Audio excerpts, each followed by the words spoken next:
Welcome to the WalterFootball.com podcast. This is episode 281. We're talking about the Week 1 NFL spreads for the 2020 NFL season, which were just posted on Thursday.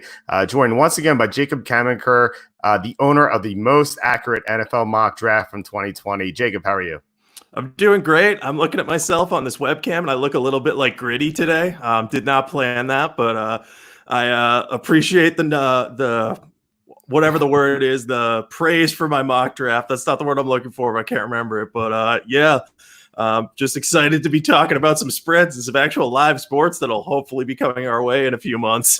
Yeah, hopefully. Yeah, we have Korean baseball right now and League of Legends and UFC just started. But yeah, as hopefully in September we get some football, maybe not with fans, but as long as we can watch it on TV, I'm going to be excited about it. So I'm sure all of you will as well. So before we get into the spreads, so first of all, I should say that you should please subscribe to us on YouTube. If you're watching YouTube, that would mean a lot. Second, if you're already subscribed or if you're not watching YouTube, send this link out to someone. If they like football and you think they'd enjoy it, that would mean a lot to us. All right, let's get to the spreads. Well, first of all, as a broad introduction to this, what do you think about the spreads? Like, were there a lot of games you liked, or do you think there were the spreads were like kind of tough? I think they're mostly tough at this point in the season just because we don't know how things are going to shake out. There are a lot of variables, especially with we don't know when training camp's going to start or any of that stuff. That may impact rookies. So I'm not wild on a lot of these games. I think there are some lines we can definitely take advantage of. But there are some other ones that I've kind of looked at and was like, I can see why I would lean in this direction right now. But if it changes in the lead up to it, or if there's like a big change regarding like if a rookie's ready to play or an injured guy coming back, specifically Matthew Stafford, I think would be a good example of that.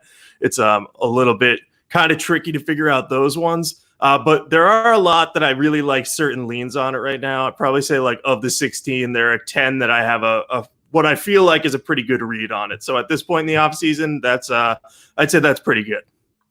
Yeah, when I first looked at the schedule before seeing the spreads, I was like, okay, I think I'm going to like these teams.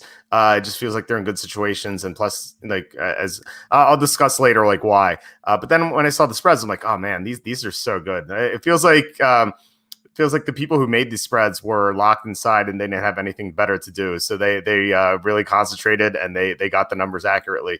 So some of it's frustrating, but I'm sure, like you said, there will be changes, there will be injuries. There are going to be adjustments to make, and sometimes the sports books are slow to adjust the number because they don't think the public will figure things out. Before we get started, your dad says, Walt got a haircut. Yeah, a secret underground haircut. Actually, my mom was a hairdresser, so I was able to go to her house. And there was some interesting stuff that happened there, which I'll discuss on Jerks of the Week eventually. But let's get to the spreads. The first game, the opening night game on September 10th will be Texans at Chiefs. The spread is Chiefs by 10.5. So what are your thoughts on this one? So this one already made me upset. Like I was like, there's no way I'm going to be upset by the first spread. And yeah, this is one of the ones that I'm kind of bad about. And I'm sure you can see where I'm going with this. But as good as the Chiefs are, I don't know if they should be favored by 10.5 points against the Texans. I know they beat the Texans big time last year in the playoffs, and they've played pretty well against them. But Deshaun Watson just keeps his team in games. Seeing him lose by 2 scores, even to a team as good as the Chiefs, it's just hard for me to imagine because the Texans are also going to be fully healthy on offense. So, like, we won't have many question marks about Brandon Cooks, Kenny Stills, or Will Fuller. They should all be available. So I kind of think this game might turn into a shootout for both teams. Patrick Mahomes will be able to take advantage of the Texans defense, but the Texans are going to be able to take advantage of the Chiefs' biggest weakness, which is at corner. And they really didn't do a lot to upgrade that. They lost Kendall Fuller, and I think they re-signed Bashaud Breeland, but he's dealing with a potential suspension and arrest. And, he's only a marginal number 2 guy anyway. So I'm leaning towards the Texans covering the 10.5 point spread, but I just hate picking Bill O'Brien because I don't trust that he's not going to do something really stupid before the start of the season and like bench Watson for no reason or something, or trade him for Rex Burkhead like we brought up like 7 times on this podcast. But on paper, I think this game should be like a touchdown spread in favor of the Chiefs. So we're getting some value here. But given that things could change, especially if one of the Texans playmakers on offense gets hurt, this is just a tough one. So I'm leaning Texans right now, but I'm definitely not going to bet this one until the game gets closer. Well, one thing we do know is that if you bet the Chiefs and the Texans go up 24-0, you could still cover the spread, because we saw that in the playoffs the last time these teams met, obviously. The Chiefs were down 24-0 and they won 51-31. They won by 20 points, obviously covering the spread there. It was minus 9.5. Now this is minus 10.5. I was hoping for a lesser number here, like under 10, maybe closer to a touchdown, because so here's one of the things I was considering was that this is a big advantage for Andy Reid. Like, he's one of the best coaches in the NFL. Bill O'Brien, one of the worst coaches in the NFL. If you give Andy Reid a lot of time to prepare, he just does extremely well. We all know his record after the bye.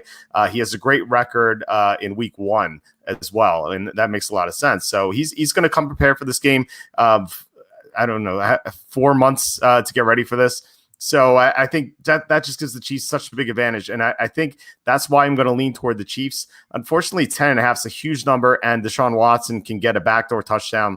So that worries me a bit. But then again, Deshaun Watson doesn't have DeAndre Hopkins anymore. So that's a big difference. So right now I'm leaning toward the Chiefs, but I don't think I'm going to bet this one too much.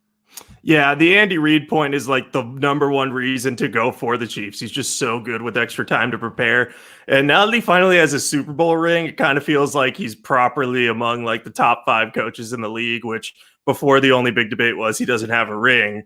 But, year in, year out, he gets his team to the playoffs. So I could definitely see going for the Chiefs in this matchup. I'm just hoping the number will drop a little bit. But, I mean, this is the first game of the season. I'm obviously going to bet it in some way, shape, or form, and probably more than I should because I'll be overexcited. But it's definitely a tougher spread to figure out. Yeah, there's a question, what is Andy Reid's season opener against the spread record? I don't know what it is in Philly or what it was in Philly. I could find that out later. But I do know with the Chiefs, it's 6-1 straight up, 5-2 against the spread. So it makes a lot of sense that he would have such a great record early on. All right, let's get to the next game. Seahawks at Falcons. The Seahawks are favored by 1. What do you think about this one? So this is one I'm leaning on the Seahawks a little bit. There are some things to like about the Falcons. They stepped up towards the end of last year, and Matt Ryan is 60-33 at home during his career. So if he's able to keep winning at that clip, he would cover this spread at home. I don't know his against the spread home numbers off the top of my head. But just for Seattle, they look better than they did last year, at least on defense. They added Quentin Dunbar. That's going to be a huge upgrade to their secondary, which is now looking really solid overall. It's not like Legion of Boom era, but they've got some underrated players back there. And I like how Shaquille Griffin pairs with him, because that's kind of how the Redskins wanted Josh Norman to work with Quentin Dunbar, a bigger physical guy, but Norman regressed while Dunbar got better.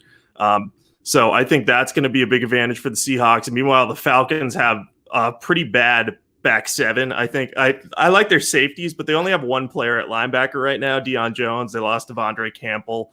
And their cornerback group without Desmond Trufant just doesn't look very good unless AJ Terrell surprises.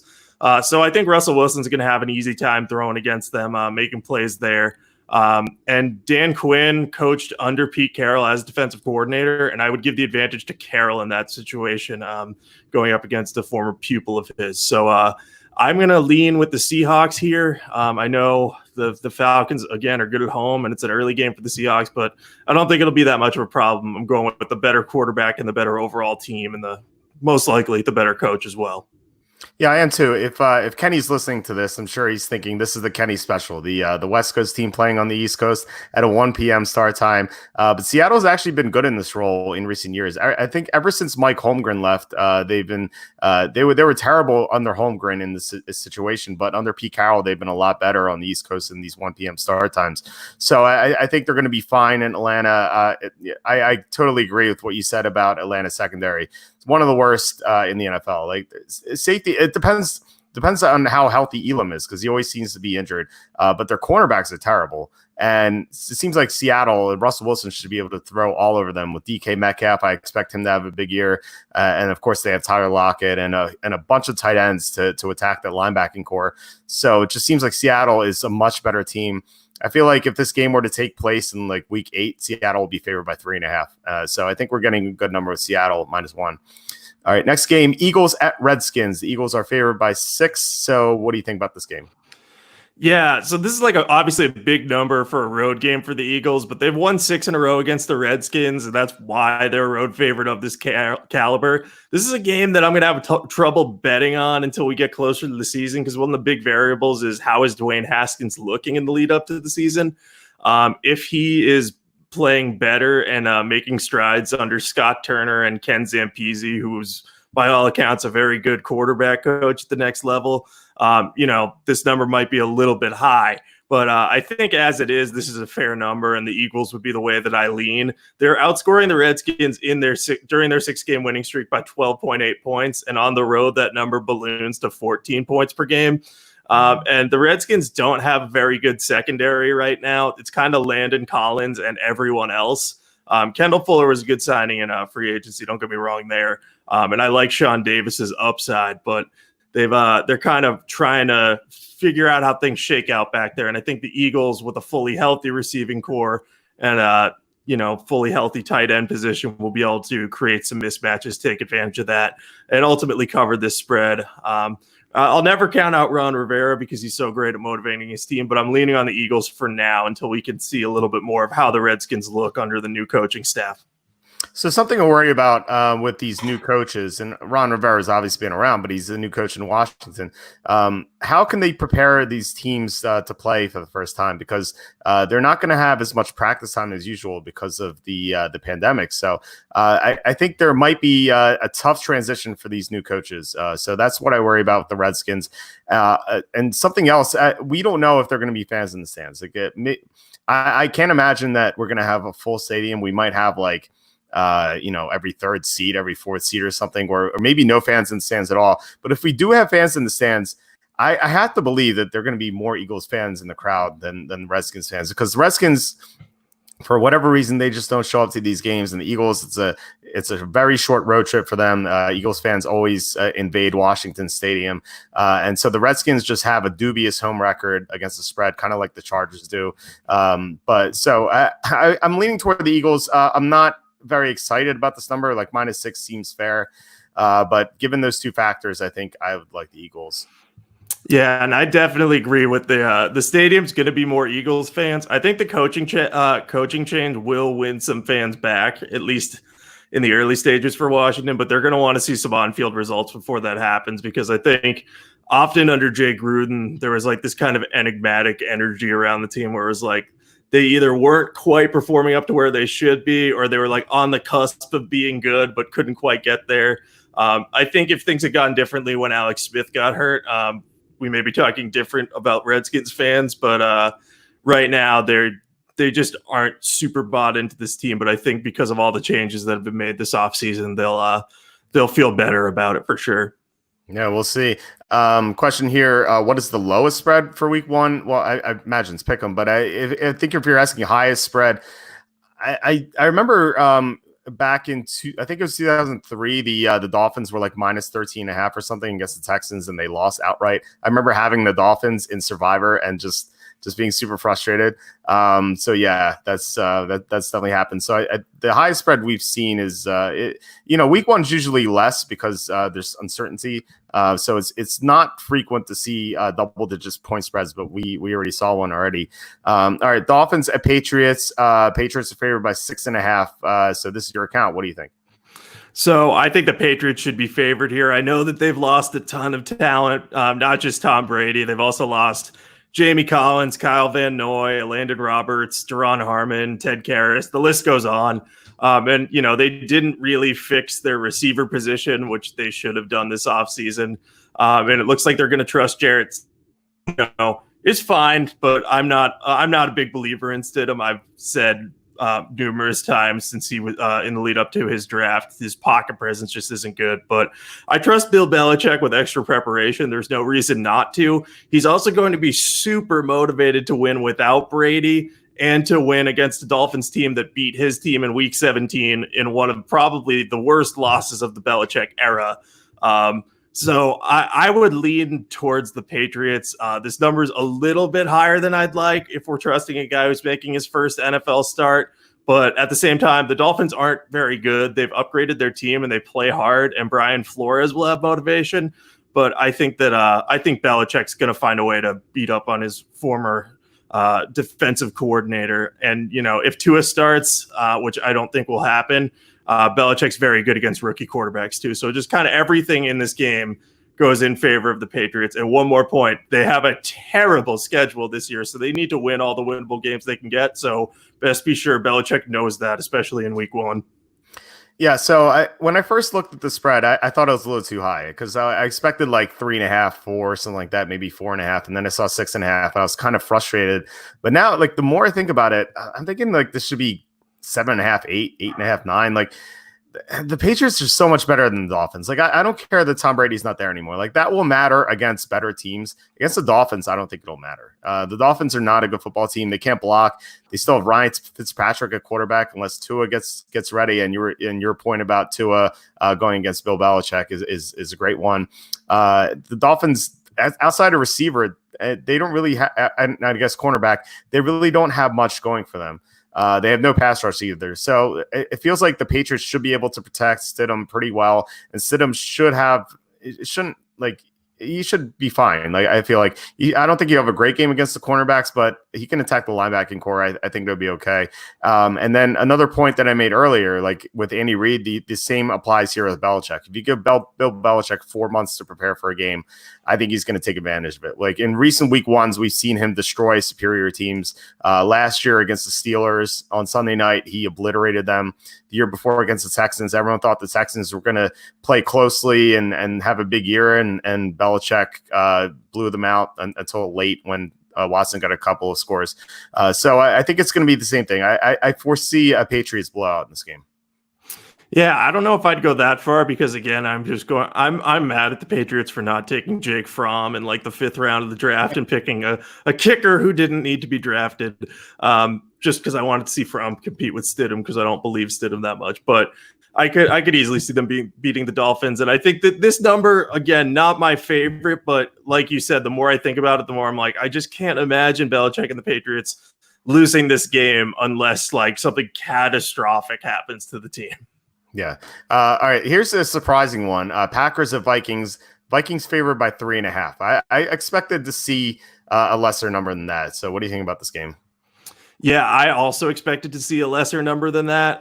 So at 3.5, I love the Packers because I kind of think that this is going to be a field goal game. So we're getting both field goal game options by betting the Packers at this number. The Vikings, they've recently gained a little more steam because they had a really great 2020 draft class. But people are kind of forgetting a little bit about the fact that they lost Stephon Diggs and some other talent because they had to, extend Kirk Cousins and give them all this money. So they're going to be hurting a little bit at the receiver position. And they didn't really upgrade their offensive line all too much unless Ezra Cleveland is ready to step in right away as a starter. So I'm kind of leaning on the Packers. I also think, again, motivation is a massive factor here for Aaron Rodgers more than anything else.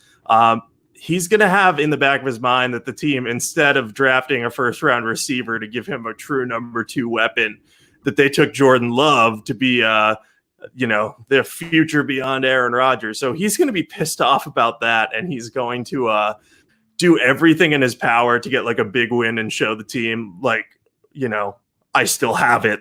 why didn't you just build around me for now? So I think that's going to be big for Rodgers.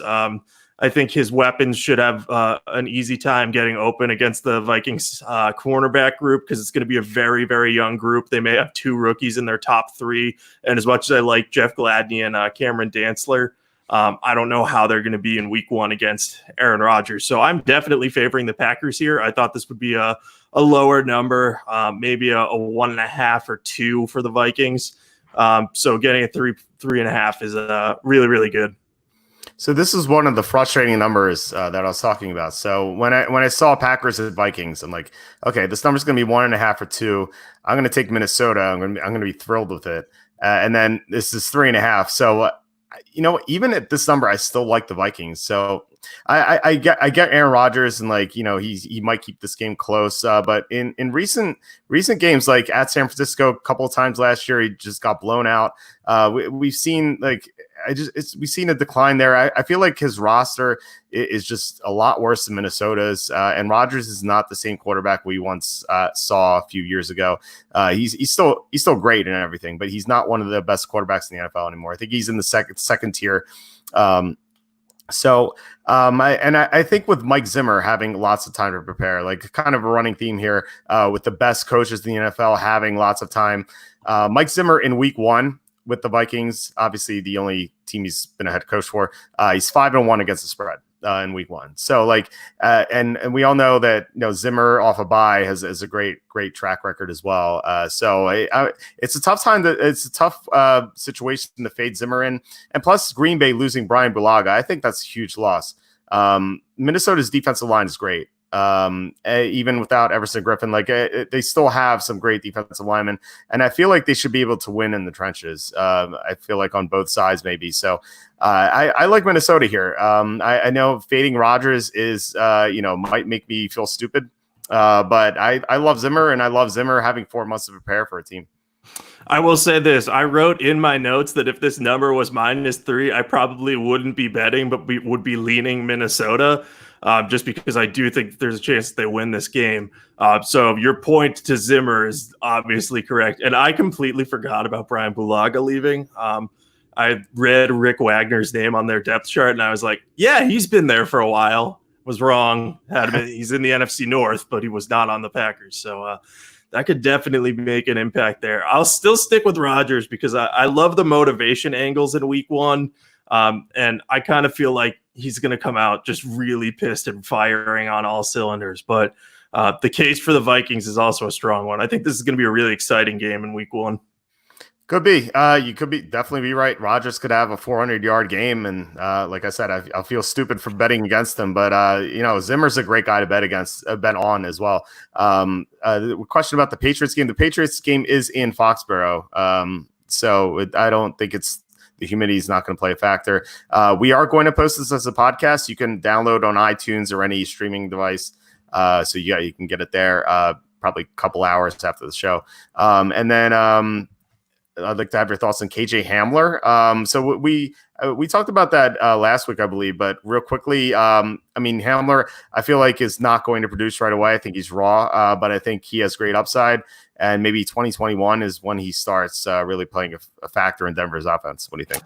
Yeah, I agree with that. And I think he's obviously behind Sutton and Judy, who are going to be 2 really versatile outside guys who are going to pan out well. But I think Hamler will find a role as a speed guy because Drew Lock has such a big arm. And I think he could easily displace Deshaun Hamilton as that kind of 4th receiver this year, and then move him into the 3 receiver sets next year once he develops a little bit more. Yeah. All right. Next game, Colts at Jaguars. This line is Colts -8.5. So the biggest road favorite of week 1. Who do you like here? So I like the Colts here, even at that massive number, because for one reason and one reason alone, the Jaguars are probably tanking for Trevor. And you and I talked about this a little before the show started, but I think that Doug Marrone is going to be the first head coach fired this year. I think he might be in like a Jay Gruden type situation from last year. He was kind of a little bit of a lame duck before last season, but the the front office decided to keep him around, but now they're kind of blowing up the team and offloading all these pieces. So I think if Marrone can't win over the locker room somehow in a like this type of year, he's going to be out before the season's over. So I might even consider placing a bet on him to be the first coach fired whenever those odds come out. I haven't looked for them yet. But the Colts also are a team that's looking really good, and it would not surprise me at all. And I think they may be a top 3 team in the AFC this year, if not maybe even better. They've just added so much talent to their roster. I think Phillip Rivers is just a perfect stopgap quarterback for them. He'll have that roster competitive. It's a really strong roster. They got DeForest Buckner with their first round pick. Well, they traded the pick for him, obviously, and then re-signed him. So that addressed a big need for interior pass rusher. And I like the Michael Pittman pick they had in round 2. I think that gives them a solid number 2 receiver. The big thing here is the Colts have lost 4 in a row in Jacksonville, which shocked me to see. I was very surprised by that. So evidently they split games with Jacksonville most seasons, but I just can't see the Colts, if fully healthy and if Phillip Rivers plays well, not beating the Jaguars pretty handily and covering this number. Again, we would need a Minshew miracle maybe could save the Jaguars season, but I do not see that happening. So we'll be on the Colts side here. Yeah, different Jaguars team, I think, from the great defenses we saw recently. This is the worst team in the NFL. It wouldn't surprise me if they went 1-15 this year, or probably 2-14. Anything more than 2-14 would shock me. This reminds me of Ravens at Dolphins in Week 1 last year. You know, Ravens were favored by, I believe, like 6.5 or something. So this is slightly higher. But we saw a complete blowout, and I think the same thing is going to happen. The Colts are just so much better. And like the Ravens, who have John Harbaugh, who's an excellent Week 1 coach, Frank Reich, I believe, will be one as well. I love Frank Reich. He has a good record already, coming off a bye in Week 1. Week 1 last year, he almost beat the Chargers, despite having Jacoby Brissett starting, having 3 weeks to prepare with Brissett as the starter. So yeah, I just think he's a great head coach, and I don't see him faltering in Jacksonville, despite the history. So it just seems like the Colts should just be able to dominate the trenches on both sides. They have a great offensive line, and the Jaguars are trying to trade in Ngakoue, and they have some young pass rushers, and Calais Campbell's gone. And then on defense, like you said, they have Buckner now. They have Justin Houston. They have so much talent on the defensive line, and Jacksonville can't block. So it just seems like a lopsided matchup. Yeah, and you mentioned Ngakoue, and this just like popped into my head. What if the Colts tried to trade for Ngakoue, because he could fill a big need for them? And here's a comment that I saw also. I thought Camenker was just excited to see the coaching change in Washington last season. Now it seems he likes when coaches are on the hot seat. I don't like it when anyone loses their job. I lost my job literally 2 days ago. But here's the deal. Like, if I think someone is probably on the hot seat, I'm going to call them out for it, just because, they probably are on the hot seat, and that may impact their performance this year. And the Redskins did need a coaching change from Jay Gruden, and the Jaguars may be in the same boat for Marrone. How many years has he been there? Like 4 or 5 at this point? Will this be his 5th season? Yeah, I think so. Yeah. And they've regressed since the peak. So it's one of those things. Like, no one roots for anyone to lose their job. But in the NFL, when team owners are super impatient with everything, usually the guys who have been around for a while just eventually end up getting cut. So, I just think Marrone is one of the dudes on the hot seat, and he's going to be one to watch. Yeah, I mean, a lot of people have lost their jobs recently. It sucks. Hopefully, things get back to normal soon. I agree. You don't want anyone to get fired, except for maybe Bill O'Brien. Like, I think I'm okay with that, because he's fired so many people for no reason. So I think karma could come back for him.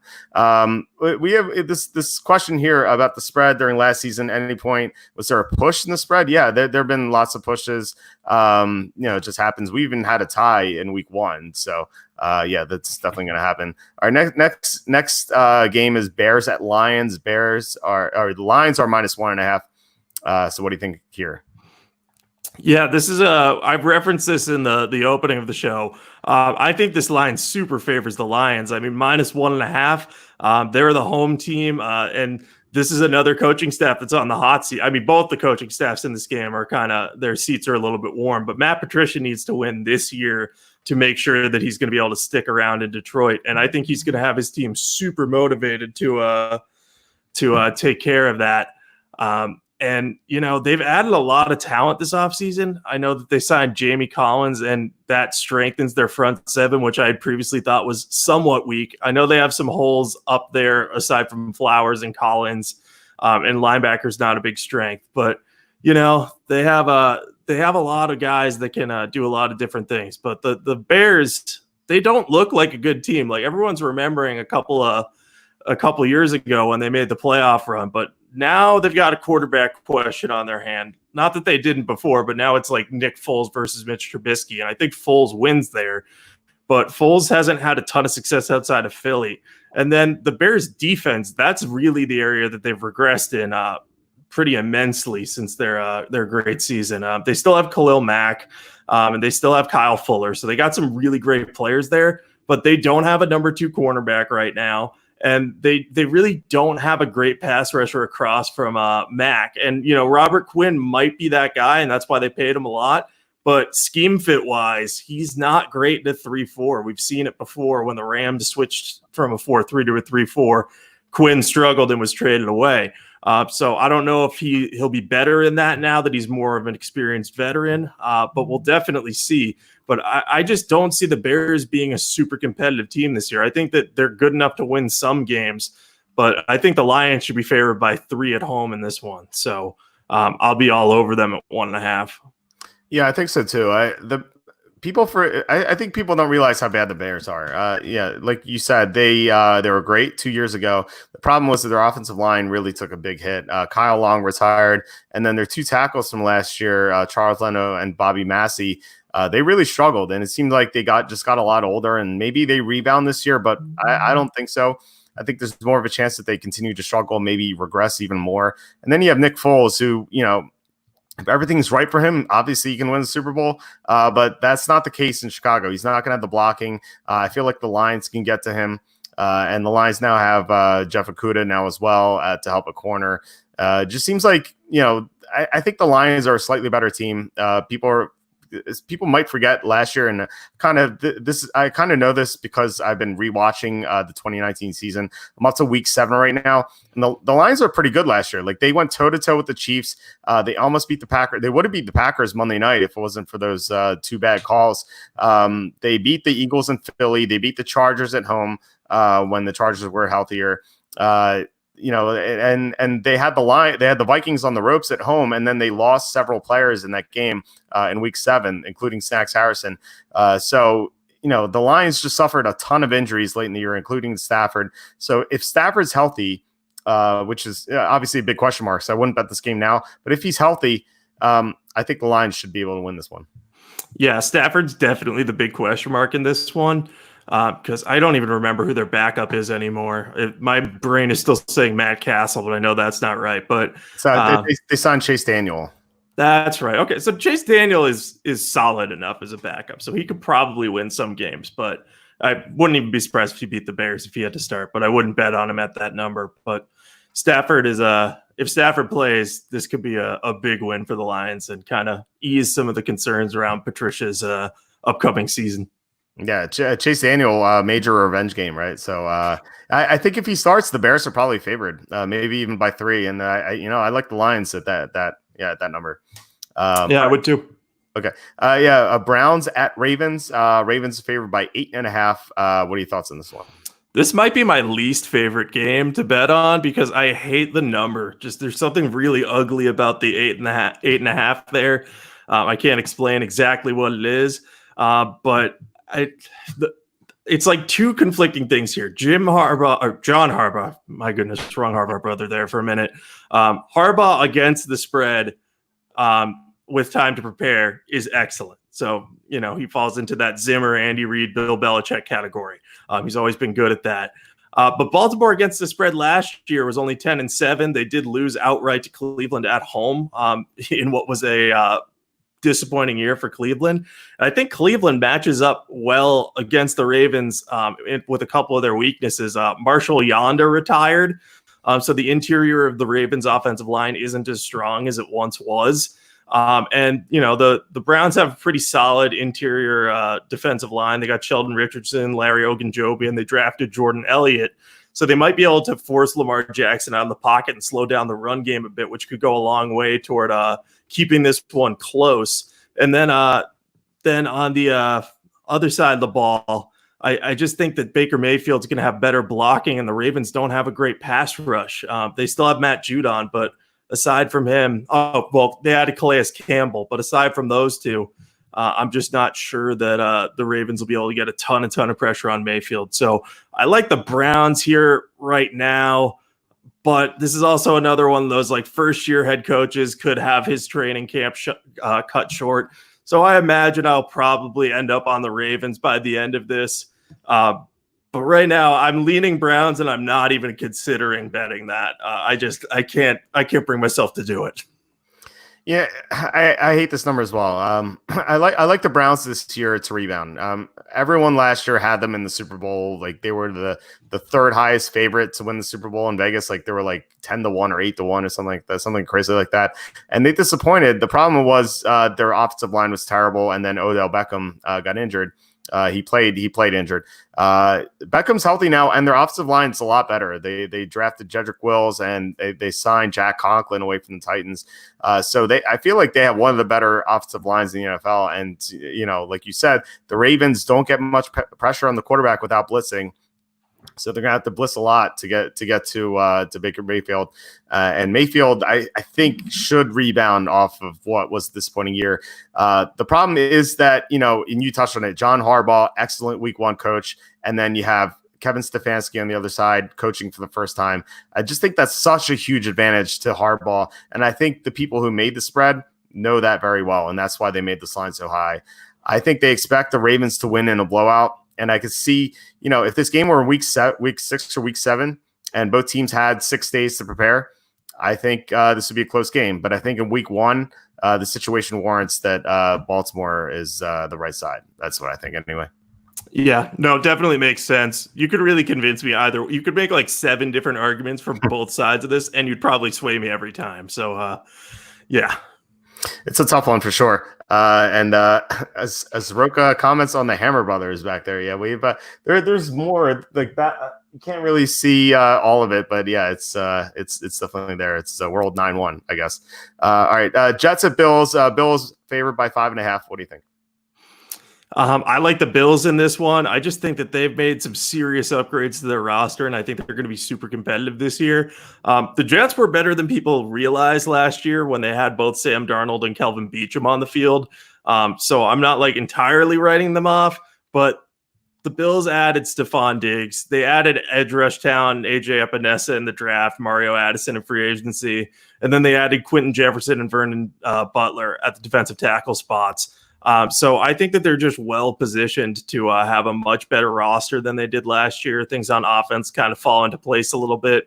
The Jets don't have a particularly good secondary right now, and the coaching battle here is not even a contest. Adam Gase is one of the worst coaches in the league, and I think Sean McDermott's kind of a rising star at this point. He's going to be a very good coach for a while, I think. Maybe never reaches the elite level, but I think he's going to be really solid. So I think with him having extra time to prepare, I think they'll be ready. So I'm on the Bills here. I think if they had added another offensive lineman, this number would feel a lot better to me. And I may have had it pegged at around 4.5 as opposed to 5.5. But I could see the Bills winning this by a touchdown, especially if their defense can pressure Sam Darnold and make life difficult for Mekhi Becton and George Fant, who are very athletic but also need time to develop. Yeah, I think this is the game I have the least opinion on. There might be one more like later on, but I don't know. You're right about the Jets. They're better than people thought. They were 7-9 last year, but if you think about it, they were 7-5 after Sam Darnold returned from mono. So I think that's a big deal. The Jets strengthened their offensive line, so they're going to be better. I think they're a nice sleeper for this year. I don't expect them to go deep into the playoffs or anything because of Adam Gase, but I think they're going to be competitive. And Adam Gase did take a team with Tannehill and Matt Moore into the playoffs a few years ago, so I think he can do it, especially in a weaker division. The problem is the Bills are a lot better too. You mentioned Stephon Diggs, and I feel like the Bills should be. I feel like the Bills should win this division. I think this game's going to be decided by one score. It could be by 3, and the Jets cover, or it could be by 7, and the Bills cover. I think it's going to be a tight one. So I think this number is exactly where it should be. So as of right now, I'm not going to bet this game, but like you said earlier, stuff can change with injuries. That's totally fair. Yeah. All right, next one, Raiders at Panthers. This is a pick 'em. So what do you think?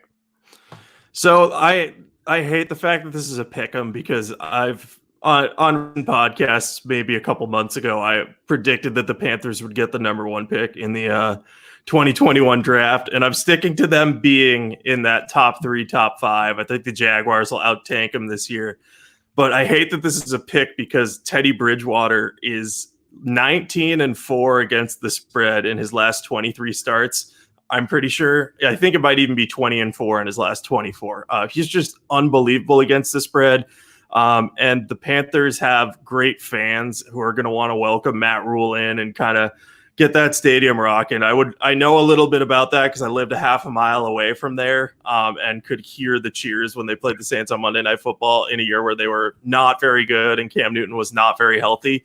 I'm leaning the Panthers here. It's also an early game for the Raiders, who are coming from Vegas to play on the East Coast. So I will lean the Panthers in this situation. The only reason that I'm kind of reluctant to bet on this one is I don't think the Panthers are going to be particularly good without Luke Kuechly on defense. They added some nice pieces in the draft, though, so that should help to offset his loss a little bit. But really, I think the spread's dead on here. I think it could go either way, and it wouldn't surprise me if the Raiders won, but my lean is on the Panthers. Yeah, I'm leaning toward the Raiders. Not crazy about it. I think the first-year coach rule applies with Matt Rule. I don't even know how accurate it is, but it's kind of like it feels like first-year coaches should struggle considering the situation. And not only that, like the Panthers head coaching staff or the coaching staff in general doesn't have much NFL experience. So I think that could hurt them more than the other coaching staffs. So I like the Raiders. I mean, they made some nice upgrades to the receiving core. Carolina's back 7 just seems awful. Kuechly gone, like you said. Also, James Bradbury's gone. It just seems like their secondary is just really poor. So I don't know how they're going to stop the pass. Not that it's difficult to stop Derek Carr, but I think that Derek Carr being coached up by Gruden and Greg Olsen, they should be able to win this game. I think they're definitely better than the Panthers. But like you said, there's an early start time, which is a concern. The Raiders under Gruden haven't done that well in these early start times. They won in Indianapolis last year, so maybe they're getting better. But yeah, I'm not crazy about this game. Let's go to the 4:00 games. Chargers at Bengals. Chargers favored by 3.5. I almost choked on my dinner when I saw this line. What do you think? I also think it's ridiculous. I have no idea why the Chargers are favored by 3.5 on the road, to the point that I wondered if this is somehow some sort of trap. But I really don't think it is. If you look at the Chargers roster, yeah, they've made some upgrades. They got Brian Bulaga, even if I forgot he was on the team earlier in this podcast, and they got Trey Turner as well. So they have a couple of guys who can probably fill in on that right side of the line, unless they flip Bulaga to the left side, which I think would be a very bad idea because of how good he's been on the right. But their quarterback position is either going to be Tyrod Taylor or Justin Herbert making his first NFL start on the road. And we've seen what Taylor can do. And with a good supporting cast, he can get a team to the playoffs. He can't get them very far in the playoffs. But, he can do a little bit of good stuff. He's just not a great deep ball thrower. But if you look at the Bengals team, they're pretty strong overall. I mean, if AJ Green comes back healthy, you have him, Tyler Boyd, John Ross, who's at least fast, and then T. Higgins, who's at least big in their receiving core. Joe Burrow, even if he's kind of is a little bit slower to develop at the NFL, he had only one great year as a starter. He should still be better than what the Bengals had for most of last year at quarterback. So I'm leaning toward them on offense. And if you look at their defense, they've made some massive upgrades this year. They signed Trey Waynes, Mackenzie Alexander at cornerback, and DJ Reader on the defensive line. We never see the Bengals go after free agents. So that was rather odd, but I think that the Bengals should be favored in this game. I won't go as far as saying they should be favored by a field goal or anything, but I think this is like they could have been -2 with no problems for me. So if we're getting 5.5 points of value, I will take that. And I may even bet on this now because I am bored and have nothing else to do with the money I have in my Bovada account. I don't blame you for that. This line could drop to 3, so I think I would do that too. I might do that as well. This is a line from last year, and I think we sometimes see that in week 1 where the Vegas. I don't want to say Vegas is slow to adjust because they're smarter than everyone else, but when they don't adjust like this, it's because they don't believe the public can adjust to what has happened. And what has happened is that Cincinnati is not the worst team in the NFL anymore, like not even close. You mentioned AJ Green. They have an improved receiving core. And, they don't have Cordy Glenn anymore, so we can't talk about him. But we can talk about Jonah Williams, who's coming back from injury. So he's going to be a nice boost to their offensive line. You mentioned the players that they added on defense. This Bengals team is not going to make the playoffs, I don't think, but they should be able to win 5, 6, maybe 7 games. And I think that's where the Chargers are as well. I view these teams like pretty evenly. Maybe the Chargers are slightly better, but they should not be favored by 3.5 on the road. Like, that's insane. Last year in week 7, and I just watched this game, the Jaguars were at the Bengals, and the Jaguars weren't a great team either. They're kind of, I feel like, as maybe as good as the Chargers are here. They still had a very good defense, and they beat Denver in Denver. So, they were, I think, viewed as maybe a solid team. They were favored in Cincinnati by 3.5. And that Cincinnati team didn't have AJ Green, didn't have an offensive line at all. They had Andy Dalton instead of Joe Burrow. So I think Cincinnati should be favored by 2.5 or 3. And we're getting so much great line value. If the correct line is Bengals -3, then we're getting both sides of 3. So I like the Bengals a lot here. Now, can we petition the Chargers to sign Cordy Glenn to make this the Cordy Glenn revenge game? Because they do need a left tackle. Like, they could go with Trent Scott as the starter there.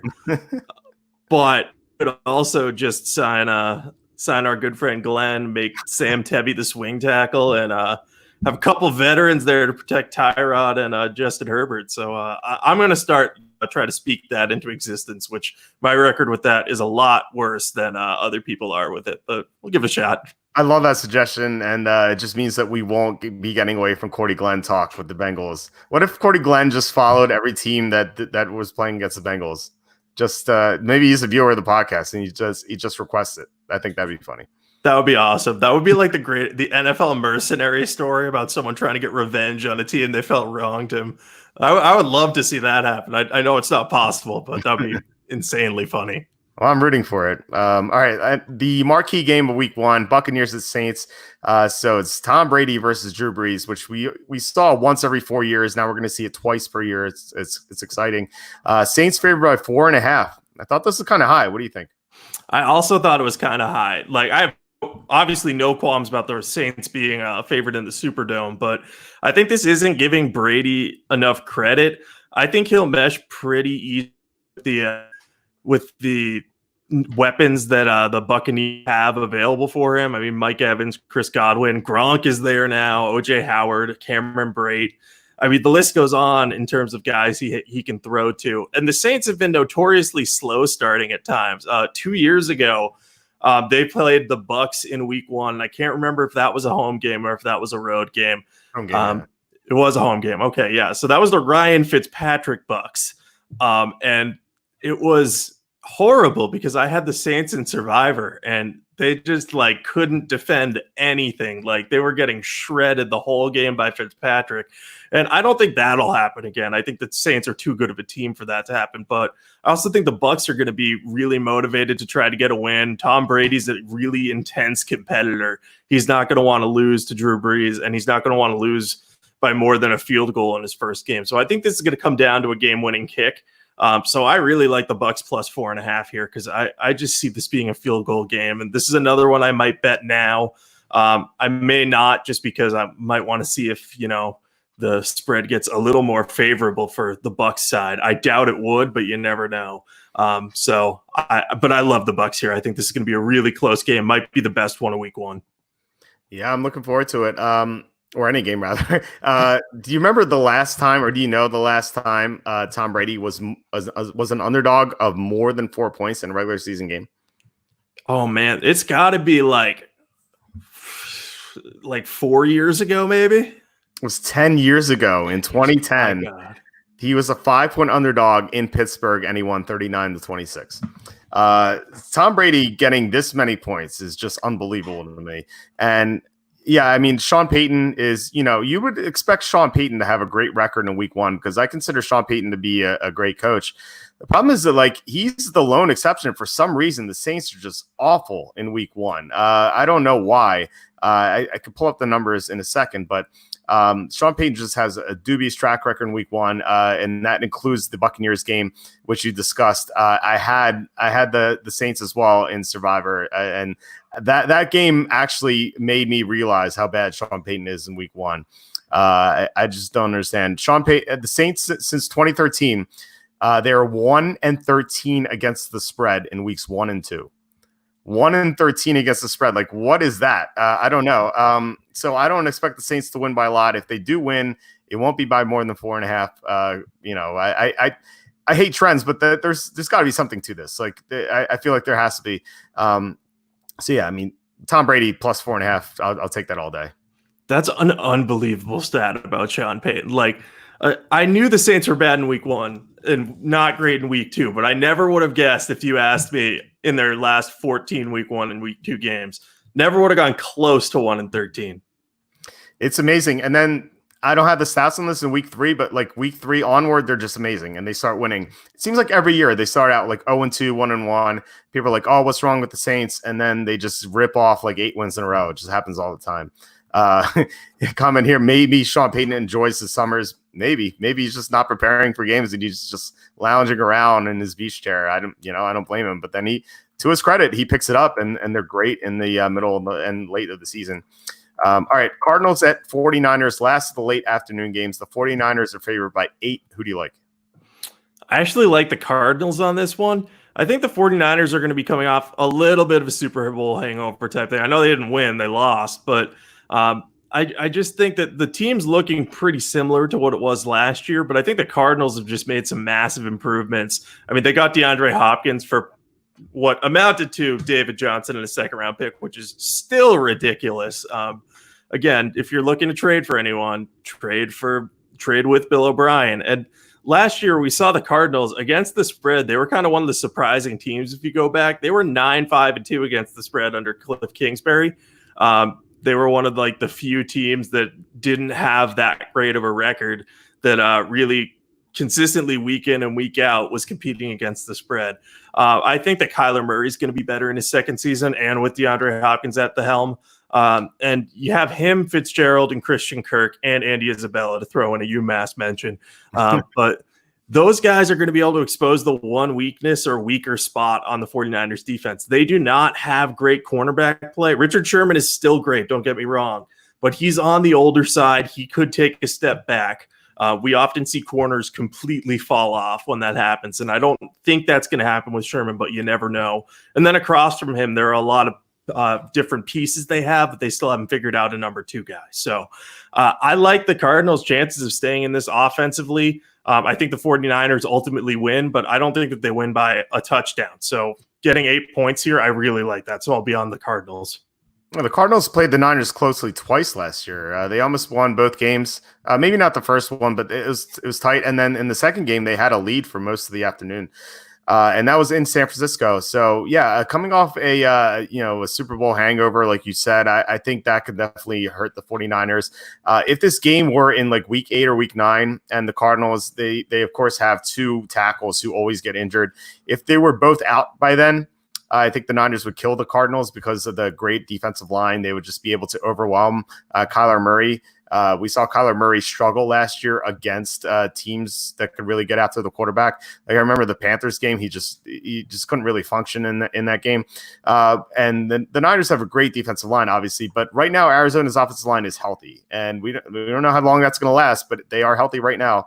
And I think you made a great point about the Cardinals and their 3. Obviously 1 great receiver and 2 good receivers being able to attack the 49ers secondary. So I'm there with you on Arizona. And comment from my longtime friend Steve. Drew Bennett is the greatest football player ever. This is a reference to one of the stories in my book, Safety and a Field Goal, where one of our fantasy comrades in our league got super drunk and couldn't really pronounce Drew Bennett's name, and is definitely check that out if you want to laugh. All right, Cowboys at Rams. This is a Sunday night game. Cowboys favored by 3. What do you like? I don't know if I like this game or love this game. It's very difficult to tell if this is a trap and I shouldn't bet this, or if I'm just seeing things wrong here. I don't love either of these teams this year. I think the Cowboys on offense look great, but their defense is a little bit porous. They've lost some talent on the back end, and while I like what they did to replace some of it, I think it's going to take time for like Trayvon Diggs to replace Byron Jones, who's one of the best corners in the league. I just don't know if the Rams should be a 3-point home dog. I know that they're significantly worse than they were 2 years ago, and their blocking is still a big issue, but they're going to be opening up a new stadium in all likelihood. I think that's still on track to get completed, and they're going to really want to kind of start things off with a bang. So if they can beat America's team at home, if you still view the Cowboys as America's team. I did not grow up in the America's team era, but not that was that much longer before I was born. But anyway, I just think that this is a little bit too heavy on the Cowboys. I think that the Rams stand a chance at winning this one. I probably would have made this like similar to the Seattle-Atlanta game with Cowboys -1. I think that probably better encapsulates the spread here. So I like the Rams a little bit. But also I could be completely wrong because I looked at the Rams roster and I was like, this is just not the same team at all that it was 2 years ago. So you kind of convinced me either way on this one. I'm just leaning towards the Rams because, again, I think the motivational aspect of everything favors them slightly, but it would not surprise me if the Cowboys win. So speaking of America's team, I don't know if you heard Steve Smith, the former receiver for the Panthers and now analyst on NFL Network. I don't know if you heard about what he had to say about this Cowboys team. He said this is going to be just as good as the Aikman, Emmett, Michael Irvin teams. And just because they drafted CeeDee Lamb. And, I love CeeDee Lamb. He was my number 1A receiver in the draft, and Amari Cooper, obviously talented. Michael Gallup's a good player. Ezekiel Elliott, you have to love him. But this is not the 90s Cowboys. Like, definitely not. That's crazy. Their defense stinks. They have no center right now. So that's definitely a problem. And I agree with what you said. This Rams team is not what we saw a couple years ago. But I think the Cowboys are very overhyped. I think they're this year's Browns from last year, or the 2011 Eagles. I think they're going to be the team that disappoints. It wouldn't surprise me if they miss the playoffs. I think they're going to be right on the cusp. I think maybe like 9-7, 10-6. I feel like it's going to be where they finish. They're definitely not they're not the 90s Cowboys. Like, that's insane. And I think because, there is a sentiment like that. Like, Steve Smith is talking and people are listening. And I think some people might feel the same way. I think this is going to be the highest bet side of week 1. I think there's going to be like 90%, maybe 85% of the action is going to be on Dallas. And I think it's going to be a trap. This is the same situation as the talk before, where you have an elite coach, Sean McVay. I think is an outstanding coach going up against a first-year coach, Mike McCarthy, who's, obviously who's in the league for a long time. But this is a new team. He doesn't know it as well. The players don't know his system as well. There's going to be a lot of adjustment and not a lot of time to make that adjustment in the pandemic that we have. So I think Sean McVay is just going to have a huge advantage in this game. And obviously, big motivation. They're going to be home underdogs in their new stadium. They're going to want to win. So I think the Rams are going to be one of my top plays for week 1. Yeah. Okay. Now I feel better about myself after that one. Because at first I was like, am I falling for a trap or am I going against the trap? And it looks like the Cowboys are the trap. So yeah, I'll trust you on that one too. I think I'll probably play this one pretty big if this continues to be bet at this rate, provided that the Rams don't get to like the preseason and Jared Goff like looks horrific or something like that. He might. Well, we'll see if there is a preseason. I'm not really sure about that. Yeah, I think if I'm right and 85% of the money is on Dallas, Dallas is definitely the trap of week 1. I think there's always a trap in week 1. It's usually a road favorite of 3, sometimes a high favorite, like we saw at the Saints a couple years ago. There's always a trap. All right. There are 2 Monday night games as usual in week 1. The first one is Steelers at Giants. Steelers are favored by 3.5. Who do you like in this game? I had a tough time with this one because I kind of like both sides. Again, because the line's at 3.5, I'm going to go with the Giants plus 3.5. I just think that they're a better team than a lot of people are giving them credit for. You and I both talked on when we were picking our potential Super Bowl picks earlier this offseason, about a month or two ago, about the Giants being a great long shot bet. And I think that they could easily make the playoffs if all goes well for them. If you look at their offense, they plugged the hole they had at right tackle. They drafted Andrew Thomas. He's probably going to play on that side and then maybe move over to the left side when Nate Solder's done. But there's really few, if any, holes on offense. You got Saquon Barkley and a great offensive line to help jumpstart the run game. And if Daniel Jones progresses as we're expecting him to and can cut down on the turnovers by getting them rid of the ball quicker, I think they're going to be in good shape. They have a solid receiving core. They got Golden Tate, Sterling Shepard, and Darius Slayton, who came on last year. So the top guys they have, so long as they stay healthy and Jones takes a step forward, they'll be good. I know their defense is a little bit more suspect, but they did a little something to improve that by signing James Bradbury. So I like that move. And I like the Steelers a lot more this year, too. Obviously, getting Big Ben back should help them so long as he's healthy and doesn't have any lingering issues from the elbow or the shoulder. But I could see this game getting close and staying close. I just don't know how the Steelers are going to do on offense. If it might take Roethlisberger some extra time to get into rhythm in his first games back from injury after missing a whole season. So I kind of like the Giants a little bit here. I'm not willing to bet this one yet. I want to see where things go and if the Giants make progress. But for now, I'm favoring them a little bit for sure.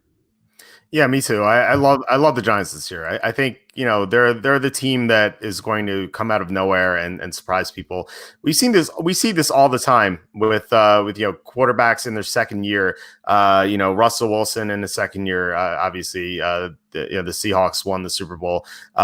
Carson Wentz in his second year was the MVP, and the Eagles won the Super Bowl. Mitchell Trubisky in his second year. Not that Trubisky is a good quarterback or anything, but considering that the Bears had him at such a low number, they were able to stack their team. And that's what the Giants did this offseason. They added a lot of talent to the roster, both in the draft and free agency. They didn't get the edge rusher I feel like their fans wanted, but I still think there's time for that with Clowney, and there's some other guys available. So I think that's the one hole they have. But improving the offensive line, like you said, is a huge deal for this game, especially for this game, because Pittsburgh has such a great pass rush. They can neutralize T.J. Watt and Bud Dupree and the two defensive linemen, defensive ends the Steelers have. Daniel Jones should be able to do well. So I like the Giants. I think this should be a close game. And we haven't seen Ben Roethlisberger play a good game in 2 years. We don't know if he can still do that. He's an older player. He may not be 100%. That elbow could still be a factor. He's been considering retirement, reportedly. Maybe, if someone's already thinking about retirement, maybe he's not going full out in his recovery. So I think there's a chance that the Steelers disappoint. If people see Roethlisberger, bound to start this game, there's going to be way more optimism for the Steelers, especially considering that they almost made the playoffs without him last year. But I'm not convinced that we're going to see the same Roethlisberger ever again. So I was kind of disappointed that they didn't add, a Jameis Winston or Cam Newton. I guess they could still add Newton. But I think I just think that the Steelers might be a little overhyped if Roethlisberger is announced as the starter. Yeah, I have a sneaking suspicion that they'll be the team that adds Cam Newton, because really the only two fits I see possible for Newton would be going to the Chargers and being the guy instead of Tyrod Taylor, who starts in front of Herbert, or going to the Steelers as you'll be the primary backup, and if Big Ben doesn't look good or gets hurt again, you're going in the game. So I'm kind of hoping Newton lands with the Steelers because that'll ensure that the team is competitive, so long as one of Roethlisberger and Newton can stay healthy, which both have struggled with injuries in recent seasons. So it's no guarantee, but that would be what I would do if I was the Steelers. Do everything I can just to be sure they have him. Yeah, I'd love that move. I was hoping they would sign Winston, but I think the Saints got lucky there. All right, last game, Titans at Broncos. Broncos favored by 3. This is, of course, going to be late at night. So who do you like in this game? I like the Broncos here. I know the Titans went to the AFC Championship game last year, so it's kind of a little bit jarring for some to see them as a 3-point dog to open the season. But one, it's hard to play in Denver. And two, I think Denver has made some massive improvements to their team this offseason. We talked about Jerry Jeudy and KJ Hamler. That receiving core looks a whole lot better than it did before. They're building around Drew Lock, who should be ready to make the leap. We saw him play really well after coming off IR and looking like really bad in the preseason. So the fact that he had that much growth from that time to when he got on the field as a rookie is certainly encouraging for them. And the Broncos still have a really good defense, and they made a couple of big trades this offseason. They got AJ Bouye from Jacksonville. And, I don't think Bouye is still going to be one of the top corners in the league, and he's probably not going to be quite worth his contract. But I think he was an upgrade over what the Broncos had under contract there. So I think him as an outside starter is fine. But the bigger of the two trades is they got Jarrell Casey from the Titans. And I get why the Titans traded him. They wanted to open up space to sign Tannehill and franchise Derrick Henry. But I also don't get why they traded Jarrell Casey to sign Ryan Tannehill to a deal that was far more lucrative than the one that Tom Brady got and that pretty much any other quarterback got this offseason. Jump the gun on Titans did. I just really like the team in general. They've done a great job of adding talent. They also have Albert Okwuegbunam, who they drafted in the round. So they're a good team. They're solid, but I don't think that they match up well with the Broncos. The Titans do well when they can run the ball and kind of, wear out a defense. But the Broncos are good enough against the run that Derrick Henry may have trouble getting going. So I like the Broncos to cover here, win outright, and Vic Fangio will get a Week 1 win, which he probably feels like he should have had last year, but got it taken from him late. Yeah, it feels like Denver should be able to stop Derrick Henry, like you said. I like the Titans. If they can't run the ball, they're not going to have much success. And Denver has a great run defense. And second, the Titans lost Jack Conklin in free agency. I think that is a big downgrade to their offensive line. And they spent a first-round pick on Isaiah Wilson. I'm not sure Isaiah Wilson's going to be ready to play or to be a good starter right away. I think eventually that could be the case, but not right away. And given what Denver has on the edge, it just feels like that's a big mismatch. And you're right about Jarrell Casey. That was amazing. It's a revenge game for Jarrell Casey, I guess you could say. So I think he's going to be extra motivated. I love Denver's front in this matchup. And I thought, for some reason, I thought the spread will be a little bit higher. I think in my head, I was remembering all of the instances we've seen in the late cap of the Monday night games in Week 1 where the home team just has such a big advantage. I know this is not like East Coast at West Coast. It's Central at Mountain Time. But still, I think the energy in Denver Stadium should overwhelm the Titans. And I think the Titans are a little overrated just based on where they were last year in the AFC Championship. Didn't seem like they quite belong there. So I like Denver quite a bit. Yeah, I agree. I don't know. I think the Titans kind of got a little bit lucky with the teams they match up in the playoffs because they were a perfect matchup against the Patriots, as much as I didn't want to admit it at the time. They stacked up in the exact way to beat the Patriots by dominating time of possession. And then against the Ravens, they just rattled Lamar Jackson early and never let him get back into the game, which fantastic coaching job by Mike Vrabel and excellent play by that defense. But I don't think even if you're going back and looking at the season, you would have the Titans among the top teams in the AFC. They just ended up having a great run. And, they're still a rock solid team, but I don't think that they're unbeatable by any means.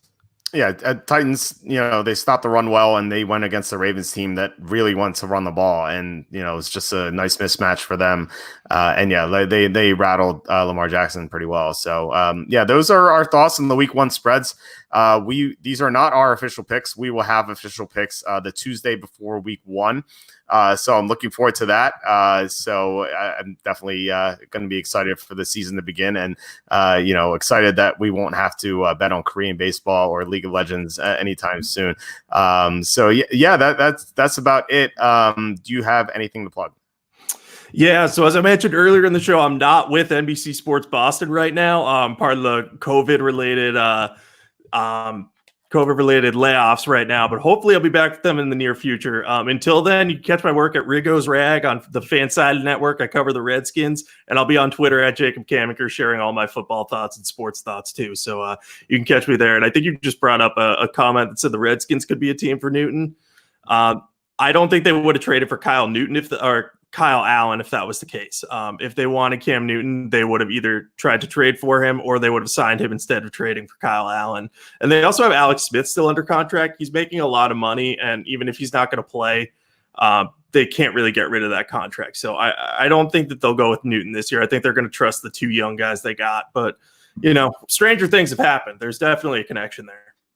Yeah, I think the only way they sign Newton is if Haskins gets injured in training camp or the preseason and he's out for the year. I think maybe they go after Newton then. Otherwise, they're just going to go with Haskins.